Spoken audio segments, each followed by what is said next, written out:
সালামু আলাইকুম। মিল্টন সমাদ্দার, তাকে নিয়ে আবারও গণমাধ্যমে নিউজ হওয়া শুরু হয়েছে।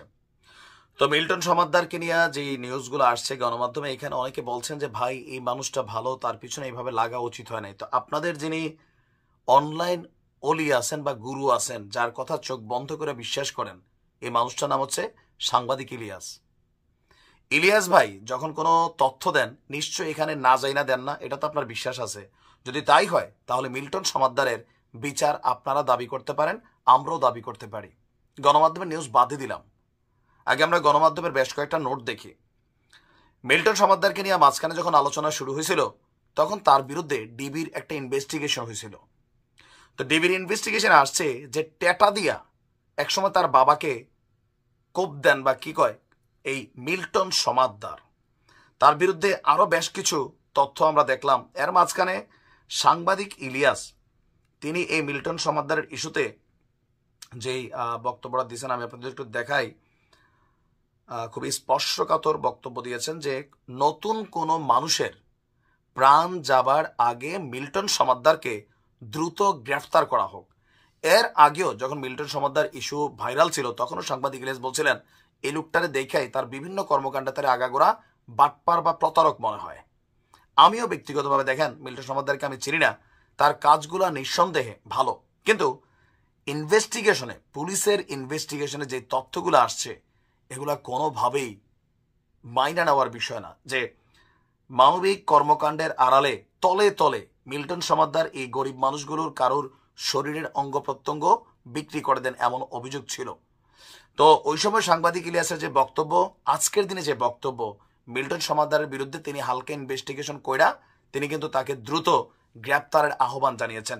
দর্শক, মিল্টন সমাদ্দারকে নিয়ে আমরা যদি গণমাধ্যমের নিউজগুলো একটু দেখি, সেখানে তার বাবা সহ বিভিন্ন ইস্যুতে এই যে ধরেন ফান্ডিং করে অনলাইনে মানুষ লক্ষ লক্ষ কোটি কোটি টাকা দিচ্ছে, এই টাকা সে আসলে কতটুকু তার এই আশ্রমের জন্য খরচ করেন। ক্যামেরাতে আইসা ভালো একটা ক্যারেক্টার, কিন্তু নিজের কোনো ইনকাম সোর্স নাই।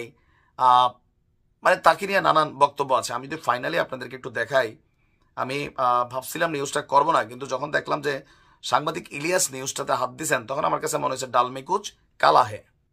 পুলিশের তদন্ত বলছে তার বিরুদ্ধে আপনার যেই তদন্ত হয়েছে, সেখানে জালিয়াতির হাতিখড়ি তার ছোটবেলায় থেকে শুরু হয়ে গেছে।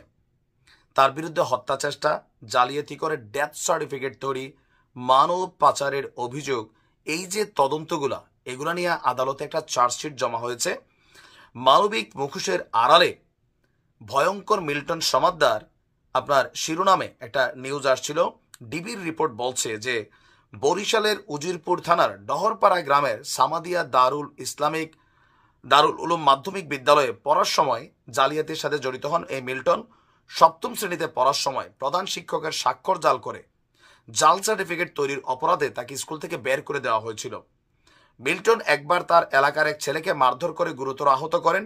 ওই ঘটনায় তার বাবা বেদু সমাদ্দার তাকে শাসন করতে গেলে মাছ ধরার টেটা দিয়ে বাবাকে আহত করেন। পরে বাড়ি ছেড়ে ঢাকায় চলে আসেন। প্রথমে ঔষধ ব্যবসায় যুক্ত হন, পরে নার্সিং, বিভিন্ন বেসরকারি হাসপাতালে চাকরি করে 2016 সালে child and old age care প্রতিষ্ঠা করেন। আশ্রমের মানুষজনকে নির্যাতনের বিষয়টিও উঠে এসেছে ডিবির তদন্তে, যে এখানে নানান বক্তব্য আসছে। ডাক্তার না হয়েও নিজেই ছুরি ব্লেড দিয়ে আশ্রমের অসুস্থদের কাটাছেড়া করেন।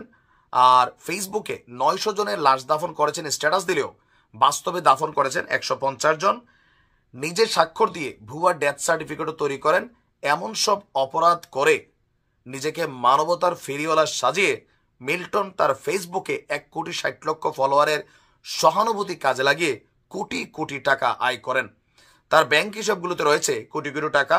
আর ডিবির চার্জশিট বলছে যে রাস্তায় কোনো অসুস্থ বয়স্ক পচাগলা পাগল, এই মানুষগুলোকে পড়ে আছে বলে লোকজনের মাধ্যমে রাস্তায় তুলে নিয়ে আসতেন, এরপর নানান অপকর্ম করতেন।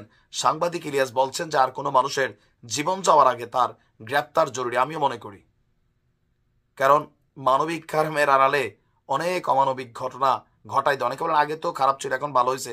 আপনি দেখছেন কি কত ভালো হয়েছে? এই যে অভিযোগগুলো তো এখনকার, তার আগের জীবন নিয়ে নেয়া। প্রশাসনের দৃষ্টি কামনা করছি।